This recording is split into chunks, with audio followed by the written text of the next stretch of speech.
Well, hello, everybody, and welcome back to the Successful Author Series. I am your host, Coach LT, aka Latasha Jimerson.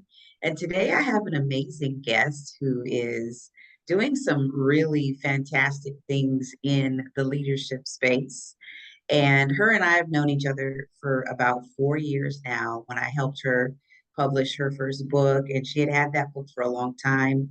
And we're going to get a little bit into the book in a minute, but I just want you to sit back, relax, get your favorite cup of whatever you drink, and listen to my amazing guest, Miss Jessica Alessio Steele now, right? Steele. Correct. All right. So give us a little bit about yourself, who you are, where you're from. My name is Jess Steele. In my former life, I was a secondary educator, so primarily a high school principal at the end of that career. And I am now a leadership and energetic alignment coach. And a lot of people are like, that sounds amazing, but I don't know what that means. So basically, I am supporting our leaders in all facets. It doesn't have to just be in the world of education, although that's my niche, that's my area of expertise. But I am supporting leaders in transitioning and transforming from breakdown to breakthrough. And I was just sharing with Latasha just a couple of minutes before we went live that, I'm on a mission to really help us understand that we have a lot more control over what is happening in our external environments than we are currently being led to believe. However, we do not have that control if we are not in right alignment with the state of our souls. And I do not think that the two can be separate any longer in today's society. So, my mission is to help us get in right alignment internally so that we can make the impact that we want to see in our leadership lives externally. I love it. I love it. Let's talk a little bit about what we did in our previous lives because Yes. we've done so many things. I know for me, I went to school. I got a degree in history, got a degree in criminal justice. I was supposed to be a lawyer, went to law school for a semester, hated it. And then I Yep. went to teacher college, loved it, taught for a long time until I just didn't love it anymore. And so now I'm a full-time entrepreneur. Tell us a little bit about your journey and as Yeah. to your previous lives. Yeah. I will say that previous life is a great way to put it because I feel that over these last couple of years, I have just transformed into a completely different human. And that has been one of the most difficult and most rewarding experiences of my life. But in my previous life, little Jess, back in small town Indiana, where I was raised, always knew she wanted to be an educator. Like it was ingrained in me. I think I came into Wow. this world with that energy. I had amazing teachers growing up. I had the privilege of just being in a great school system and surrounded by young, energetic, amazing teachers who just really embraced me with Wow. their energy. So that was never a doubt. Like I was on the path to teach. And when I was in high school, I had an amazing Spanish teacher. She supported me in studying abroad in Spain. So I just Ooh. really knew that that's what I was going to do. And unfortunately, she became severely ill with cancer when I returned from that trip abroad. And I had the privilege during that time of helping support the substitute with the lower level Spanish classes. So I kind of engaged in an independent study and I was really helping teach, my peers the Spanish language. So it was a really unique opportunity. We made something beautiful out of a really difficult circumstance. And it just furthered my motivation for my mission. Like I knew that energetically I was supposed to educate. And from there, I never really looked back. Like I moved to Arizona. There was a lot of opportunities in the Phoenix area, lots of growth. The population was just exploding. New schools were sprouting up everywhere. And it was a really fun time to be growing in the educational landscape of that community. And I never questioned my path. I taught, I became a curriculum coach. I just had that innate leadership desire. And then when my principal left the school I was at, he basically sent me a picture one summer break, and his office was full of boxes. And he's like, hey, like, I'm out. And I'm like, what are you talking about? Like, you are my my partner in crime, like what are you doing? Where are you going? And that's how I fell into the principalship. Like it was not anticipated. I was happy being like the sidekick. I was, you know, more than happy to just be a partner in forming the educational landscape of our school. I didn't necessarily want to lead any of those endeavors, but I never questioned Wow. it because it all just happened. And I think in our young careers, we don't stop and question. We are doers. Hmm. And the Yep. society that we live in just doesn't really allow for us to pause and ever consider, is this right for me? Is this my path or Yeah. am I following along someone else's? And that is what led me to where I am today. There came a point when I realized that you can be great at your job, you can be passionate about the people that you are serving, but sometimes the universe wants us to take a different path. And when you learn how to slow down and check in with your own energy, I think sometimes we can see that we've been walking a path that may not have been ours to walk, and it's time to take a different Ooh. path. So that Ooh. is kind of my journey in a nutshell. That's really powerful. That's a nugget right there for people to write in their journal, right? What path are you on? Whose path is it? Yeah. Right? Is it right for you? Let's reflect a little bit because you're right, we're doers.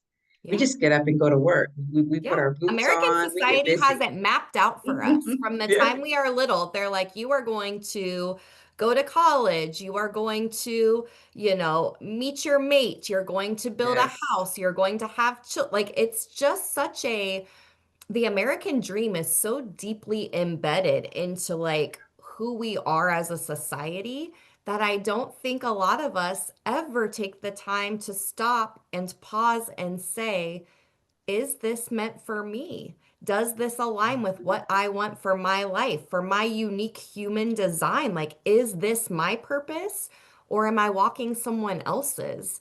And when we don't have that alignment, we're actually not only doing ourselves a disservice, but we're hurting people around us as well because we're not allowing them to live in alignment with their true purpose, right? So there's just a lot that goes into it that I don't think we've been taught to really consider until we get to the point where we are having the breakdown or we are trying to figure out why our worlds feel so chaotic or why we're battling with the anxiety or the depression. And a lot of times it's just a matter of we've stopped listening to the truth of our own essence. And having fun. Tell us about Yes. Spain. I know there's people in the audience that are Yeah. gonna want to know. I didn't realize you had done a study abroad in Spain. That's amazing. Tell us Yeah. a little bit about So that.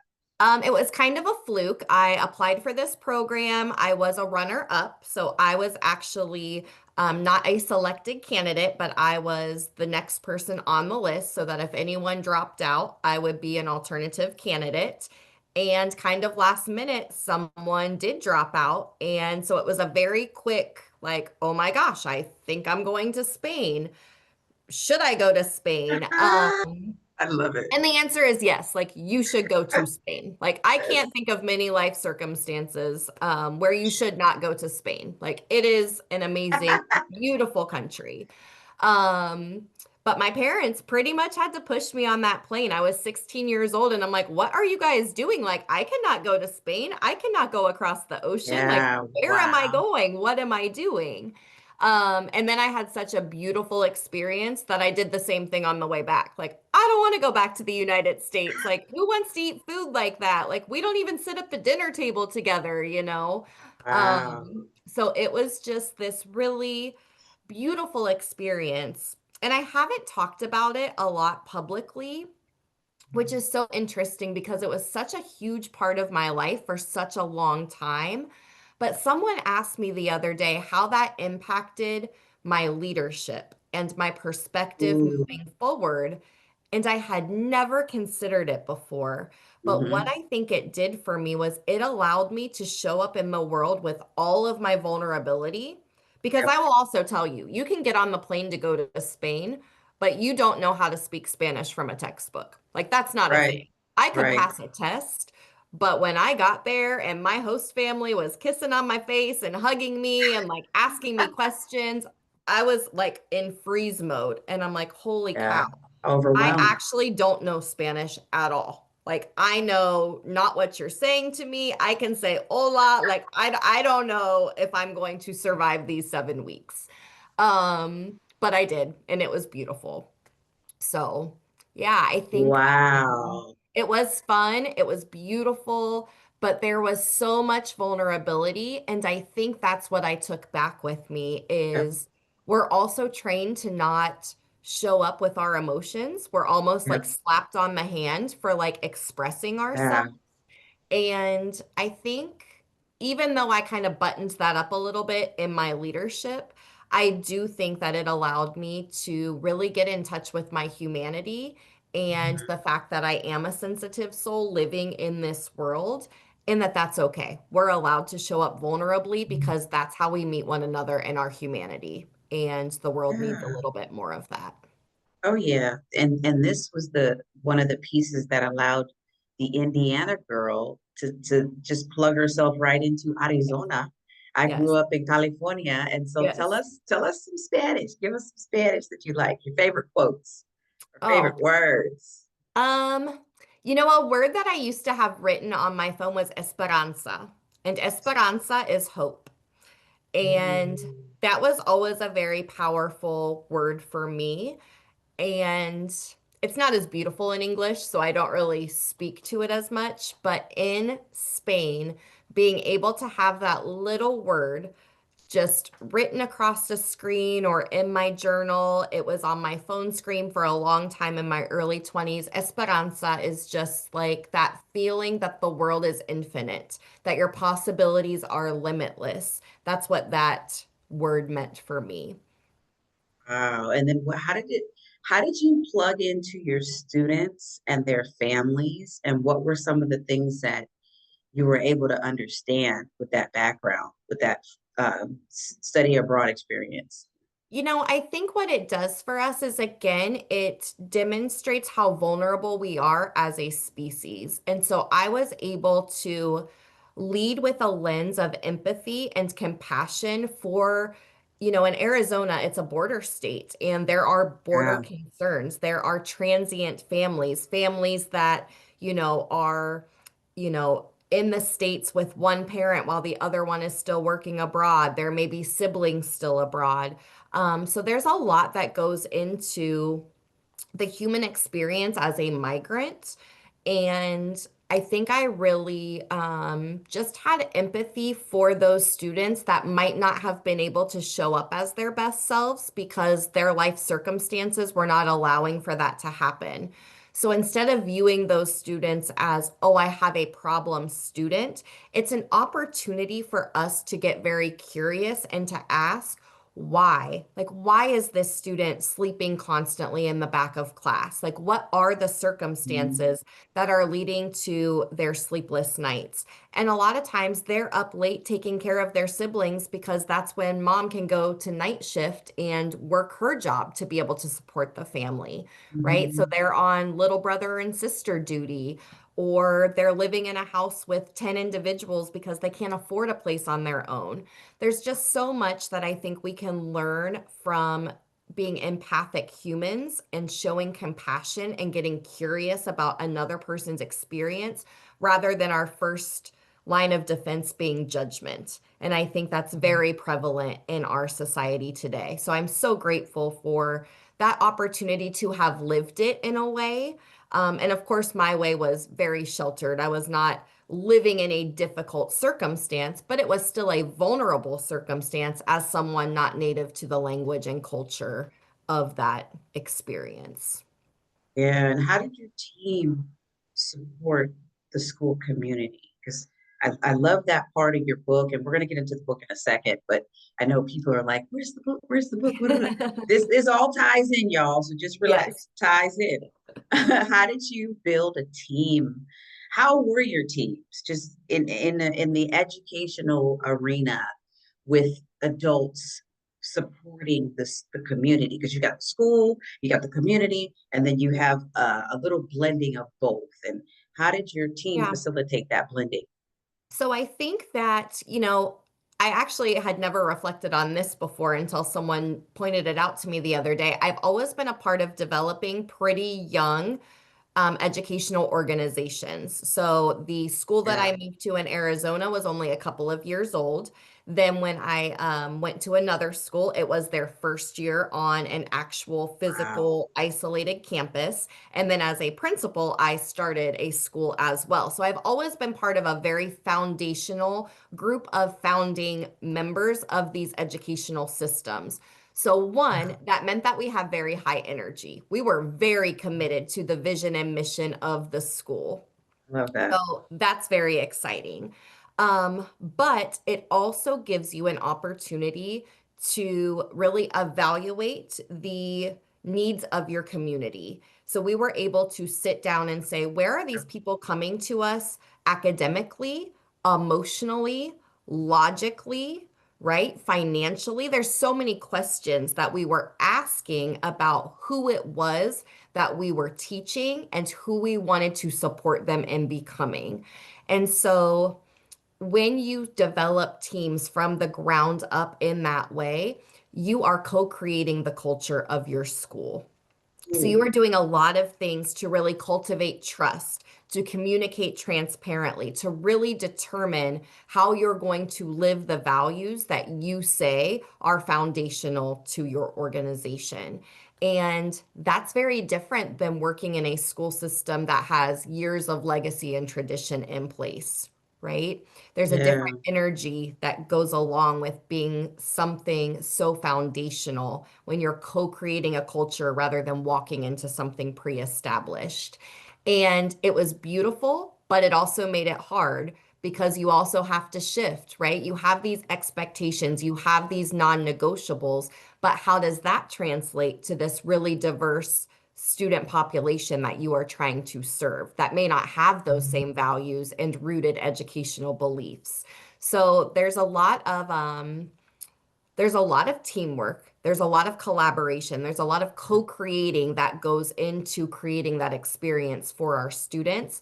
But the energy behind it, it's just really like nothing else. Like to be a part Mhm. of something so important and so instrumental in impacting the lives of those students is just um, such a special process and something that I don't think a lot of people get the opportunity to create in the world of education. It's a pretty big deal to launch a new school. Ooh, and how were those schools doing today? Have you been able to keep up with them and see their Oh, they're doing progress? amazing. They're doing amazing. I Yeah, think that all of the schools, um, they have developed systems, they have a developed culture. And obviously that has shifted over the years, I think, because again, you do have to accommodate the changing, shifting needs of the cultural landscape that you are serving. So one school is definitely much more established at this point. And another school is still kind of growing, but I think they are both doing beautiful things in their own ways as a response to the communities that they are serving. I love it. I love it. You can tell that when you walk into the room, you bring a very calming energy, a very safe space for people.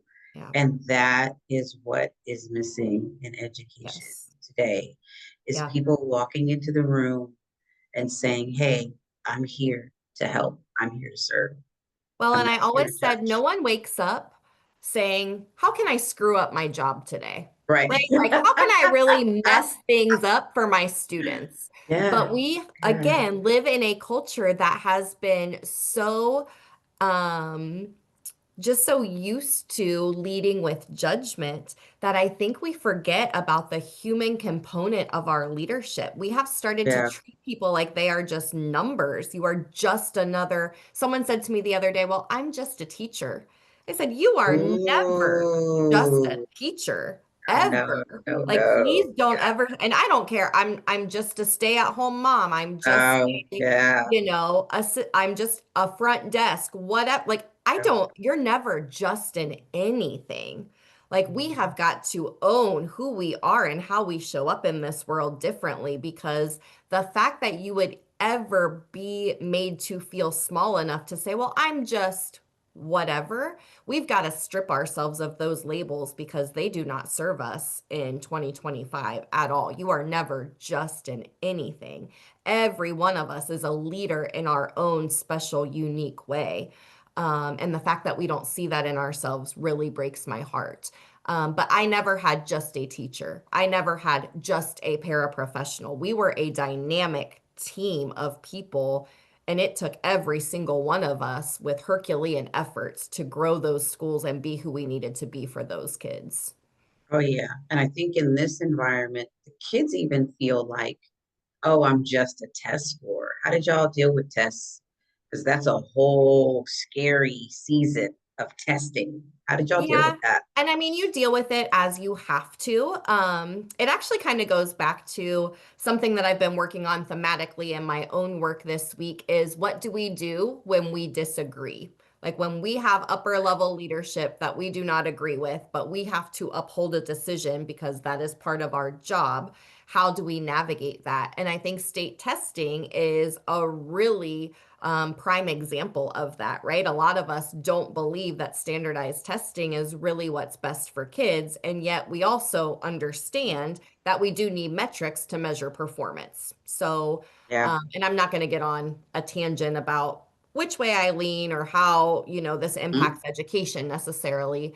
But I think it's important to just say, that yes, we did what we needed to do for state testing purposes because that is what you have to do. But we tried to create the most supportive environment possible and we tried to be very proactive in our preparation. So I think whenever you disagree with a decision or it's not really in alignment with what you think might be best for your people, it's important to one, understand, well, how does this align with my values?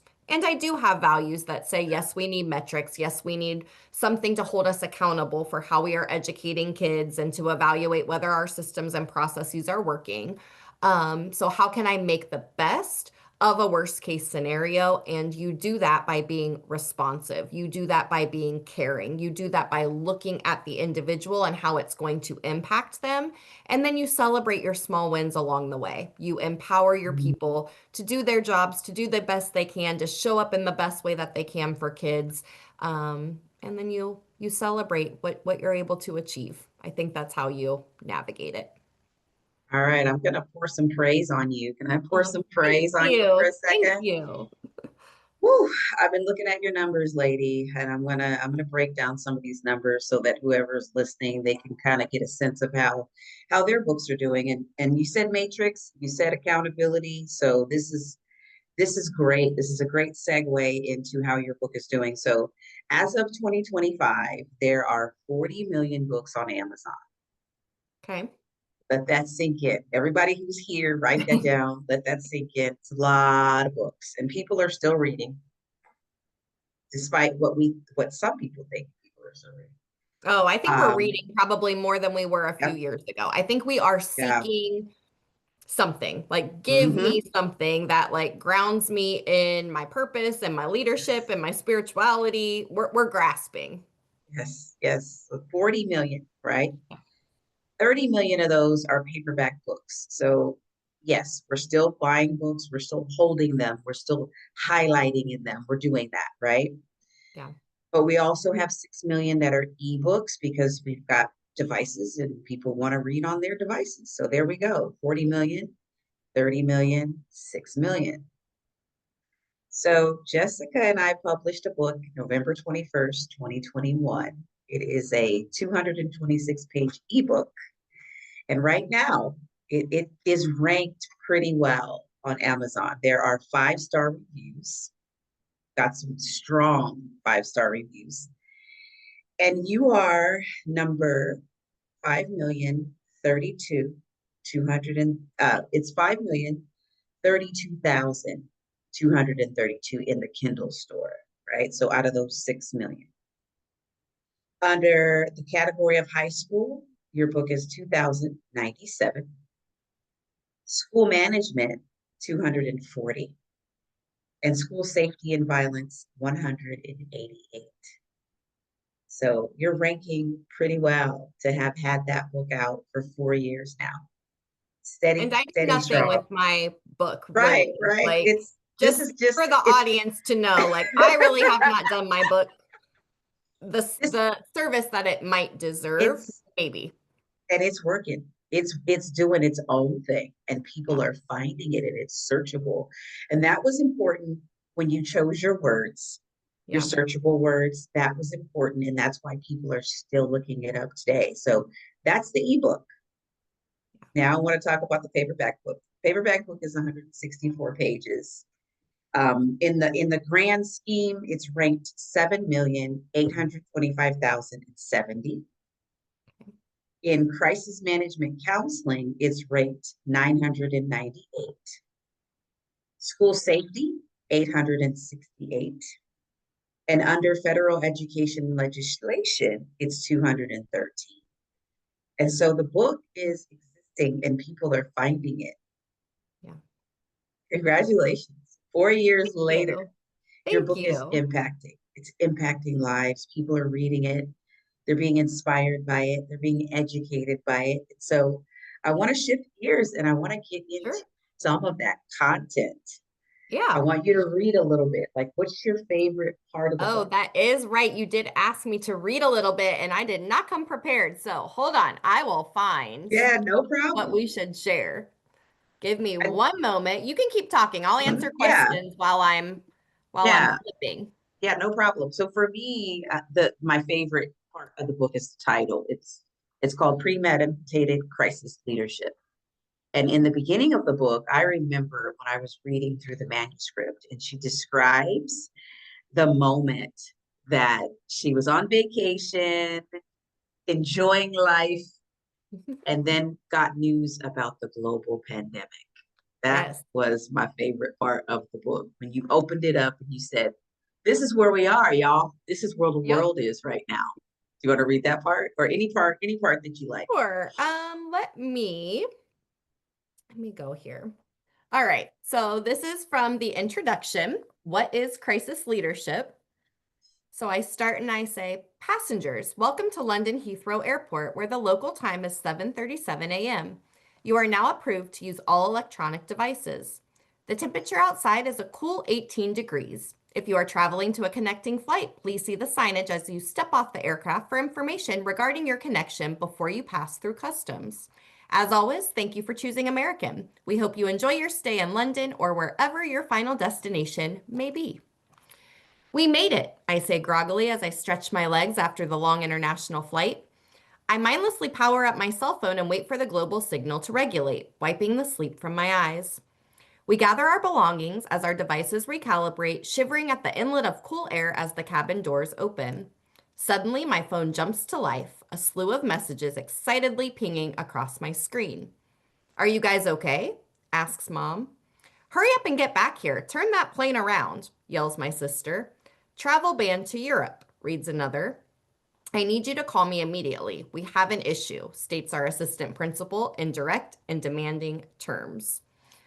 So that is basically us flying to spring break. I am with my husband at the time, my girlfriend and her husband. We are going to Ireland. We have a whole plan in place. And while we were flying is when COVID was kind of like really starting to become a thing. They were sending people back from Europe to the United States, but we were going to the UK. And the UK, much to like what people don't understand geographically, they are not part of Europe. They are their own entity. So because there was no travel ban, we had to fulfill our flights because we were not able to change anything. There were no ways to change our flights because we were not under a travel advisement yet. So even if we had wanted to, there was no way to turn around at that exact time. So, but in the background, I had students that were also abroad on trips that were going to different places in Europe, and they were being demanded to come back.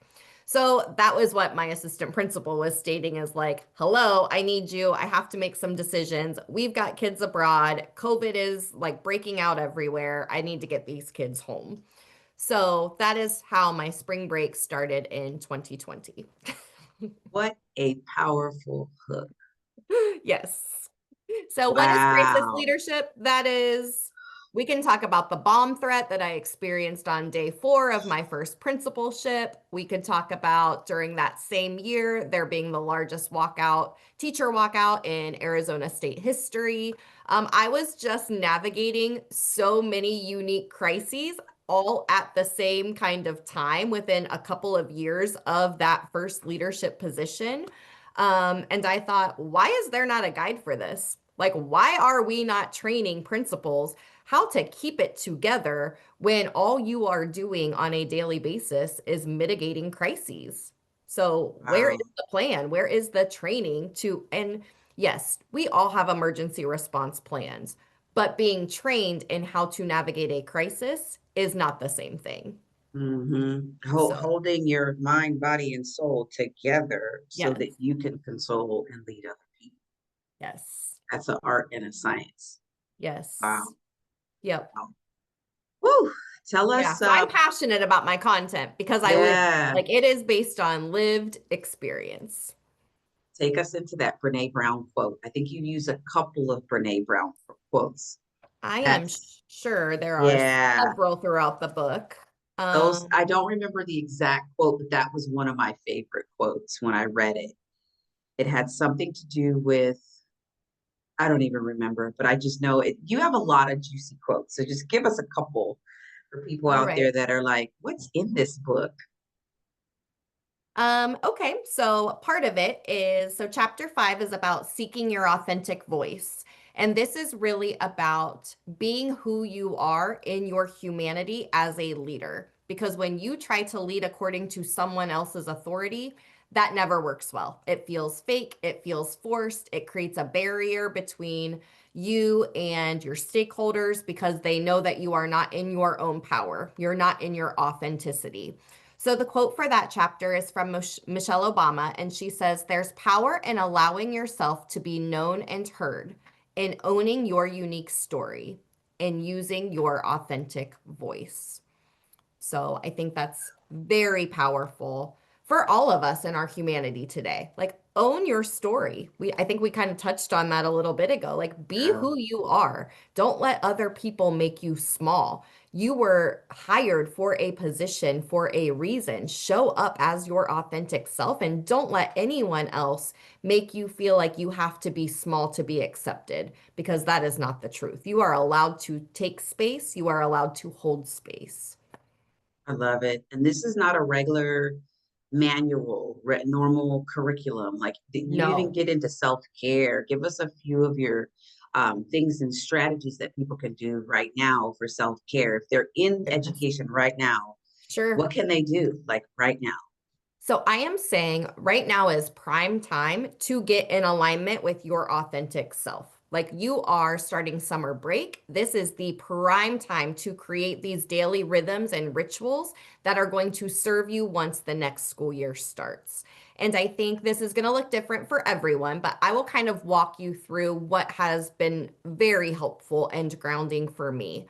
I know the word meditation is scary for a lot of people. Sitting in stillness. If you are an educator, you probably do not have a lot of time when you sit in stillness at all. Uh, But the impact of meditation on your energetic well being just I mean, there is nothing else that is going to transmute your energy more than having a consistent meditation practice. And I would say start small. I actually have an app that I created that has guided meditations for leaders. So, what I do is when people come to me with a problem, I will take it and I will transmute it. I will take that negativity, I will write a solutions oriented article or create a podcast based on that. And then I will create a meditation and a tapping sequence to release that stale energy. So, all of that is in my app. But I would say meditating EFT tapping, where you are basically doing acupuncture without the needles on yourself to release stuck energy. And the number 3 thing I would say is audio journaling. When you are driving on the way to work, pull up the notes app on your phone and talk to yourself. How do you want to and feel today? How do you want to show up for your team today? Whose energy are you carrying into the day that might not be yours to carry? What is true for you right now as a human? Where are you feeling stuck? Where are you feeling energized? What are you excited about? What made you want to hit snooze this morning? Just really getting in touch with who you are.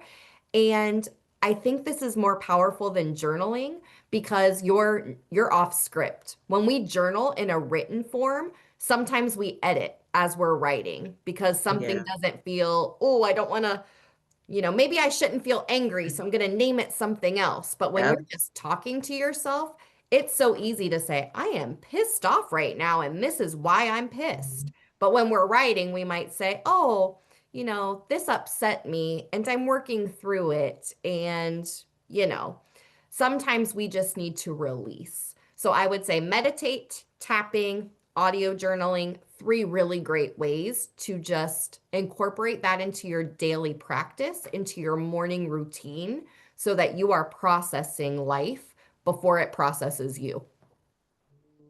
Ooh, let that land. Oh, wow.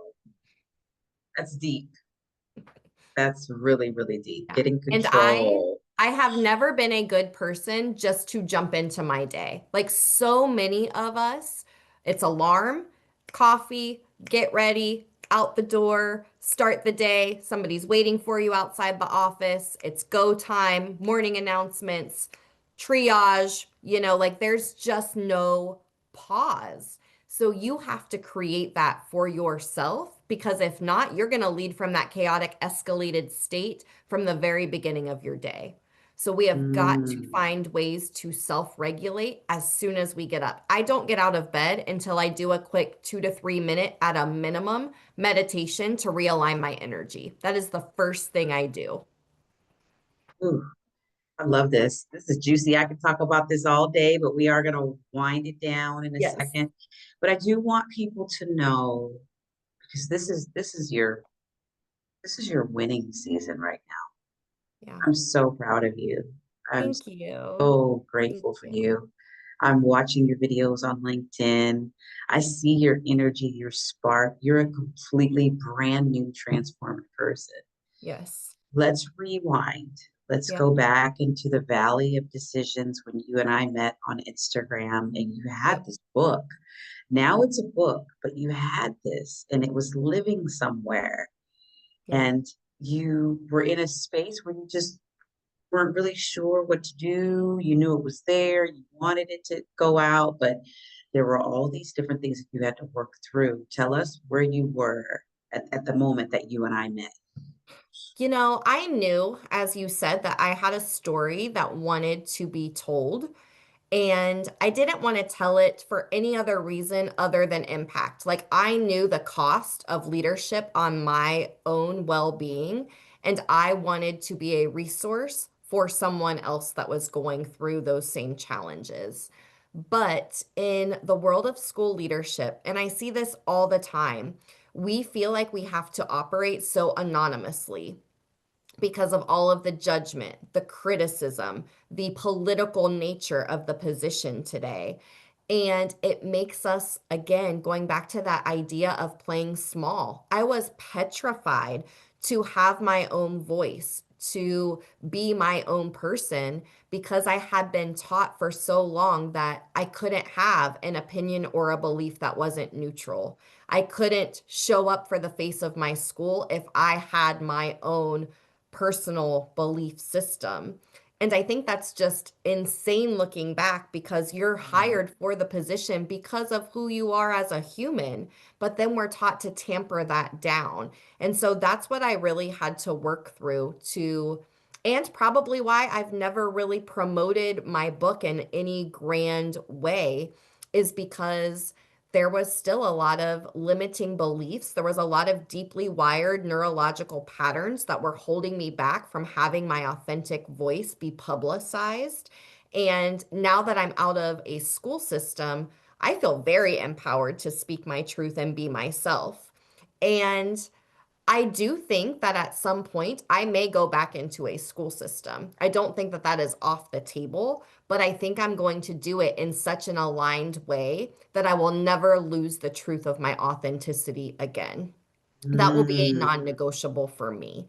So going from that small version of myself that felt less than, I had to work through all of that. And not just with the book, in all areas of my life, in my leadership, in my relationships, um, with my spirituality. Like I just had to say, I'm no longer going to play small with this one beautiful, blessed life because despite what we are being told, we do live in a world of benevolence and grace. That is the world that we mm, live in, but we have to find our inner alignment to see it and attract that to us because we're energy mm. magnets.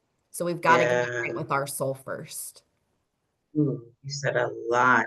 What were some of your thoughts? Because there are people that are sitting in that spot, in that chair where you were. What were some of the thoughts? You brought up imposter syndrome when we Yeah. were first talking Yeah. in our Who am first I? film. Yeah. Who am I to write this Mhm. book? Who am I? Like, I'm not an expert.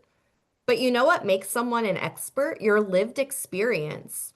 The way that you take an experience and capitalize on it, even if it's a tragedy. The way that you use a burden and turn it into an opportunity.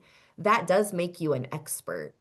So I would say, you know, if you are thinking, well, who am I to do this? Who are you not to do this? Because you have your own unique audience that you are going to reach with your own platform and your diverse perspective and your unique lens. The world needs you. There is plenty of space out there, right? But like, I haven't heard anybody preaching my message about premeditated crisis leadership. You can talk about crisis leadership all day, but a lot of it is reactive rather than responsive.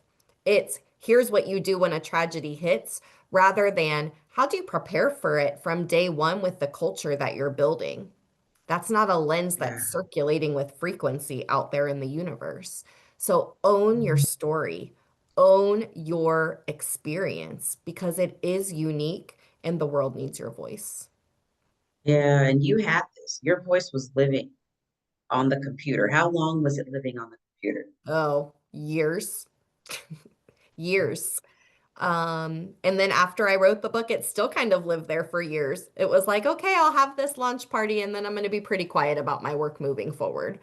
And now I'm realizing that my work leverages my leadership capacity, right? Like that is part of what makes me really unique and an asset in this world of coaching, right? Like I can relate to people in a unique way because of my lived experience. So learning just to own who you are, like show up in the world beautifully and bravely, like stop hiding behind your authentic truth.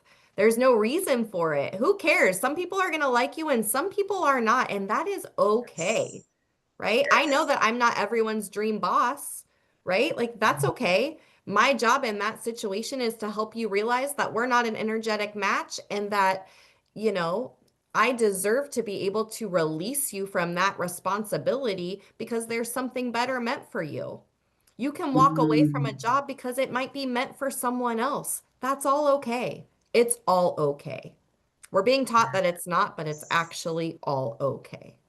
It's okay to do it messy. It's okay to be Yes. wrong. It's okay to be off base. It's okay to make mistakes. And do you Yes. remember that session that we had where it was like there was one session where you just broke down? Oh, And I said, ooh, this is the breakthrough. yep. This is the breakthrough. Remember when you were Yep. crying and I said, what's going on? Why are you crying? You remember what you said? I don't even remember. You said it was such a great, beautiful moment. You said, this is the hardest thing I've ever done in my life. Yeah. And I said, whoa, whoa. There was some deep-rooted wounding there, regarding my using my voice, showing up in the world with authority, owning, you know, the authentic, messy nature of who I was. There was a lot of wounding there, and I didn't work through that until several years after the book even came out. But I think that's where some of those emotions were coming from. So glad you did it. I'm so glad you broke through because this is the person that I saw when I was working with you. This future self right here, Yeah. this is what I saw. And so when you every time you pushed back and just got uncomfortable, I was like, oh no, she's gonna do this. This is gonna Yep. be phenomenal. Well, But sitting in that you're like, discomfort ah, is the mm-hmm. best and the worst thing we can do. And I think it's so important for people to know that that discomfort comes right before the breakthrough, right? Like that moment where you can't tell if your world is completely falling apart or completely coming together, that is the moment when you know that something beautiful is about to bloom on the other side of that discomfort. Wow. All right, two more questions because I know these Okay, people they're wondering this. sure. How can they work with you and what is next for you? Yeah. So you can work with me in a lot of different ways. I would say one thing, again, that I am so passionate about is the app that I have created. So you can find so many resources to just empower you and help you get back into the body and soul of your leadership. So that is through the Dear Jess app. So you can find me at dearjessapp.com. I am on Instagram at Dear Jess Lead with Love. Everything is underscored, so I'm sure you can pop that into some show notes for the audience. But I will do one-on-one coaching. So I do a lot of individualized leadership coaching. I am happy to do small group presentations. So if it is something based on energetic alignment, getting ourselves well as a team so that we can do the external work that needs to be done. And then I will also do series of professional development for schools. So if you are interested in how do I become a better crisis leader? How can I evaluate my processes and my systems and know that they're working? And how does that impact the culture of my campus? I am happy to do that work as well. So there's so many different ways that you can work with me. So reach out. Email is great. Jess at dearjessapp.com is a great way to reach out and explore what some of those other opportunities could be based on individual needs. And which platform can they find you on the most? I would say Instagram and LinkedIn are my biggest, but you will also see that very same content on YouTube. Everything is Dear Jess Lead with Love. And then I'm under my name, Jessica Steele, on LinkedIn. I So, love it. I'm yeah, so proud of you. You're doing some thank amazing you. things. Thank you. Final thoughts for our audience. Anything that you want them to really chew on as they're just really thinking about their own personal journey, especially educators, because my teachers are coming back. My teachers were my original Yeah. cohort, like my original clients. Now Yep. my clients are in all different industries, but my teachers Sure. are coming back because it's the summer and they want to get a book done. Yes. I would say, ask yourself, get into the habit of asking yourself, what is true for me right now? Get in the habit of checking in with yourself because you are going to learn so much about what is going on inside of you, especially when you start to feel frustration, anger, disappointment. Stop in those moments and ask yourself, what is true for me right now? What percentage of this energy that I'm carrying is actually mine? Because once you start to really recognize what is yours to carry and what just needs to be moved through, you are going to create so much space for infinite possibility in your life. But you can't do that when you are harboring stuck energy in your soul. Mm, we'll land the plane right there. Yeah. Wow. Thank you so much for your time today. I appreciate You're you. so welcome. It was wonderful to be with you guys today. Oh, show them the book. I know they're going to want to see Oh, the book. yes. Here's the book. There it It is. is Premeditated Crisis Leadership. Yay. So, yep. Thank you. All right. You have a beautiful afternoon. Yes, you too. Thanks. Bye.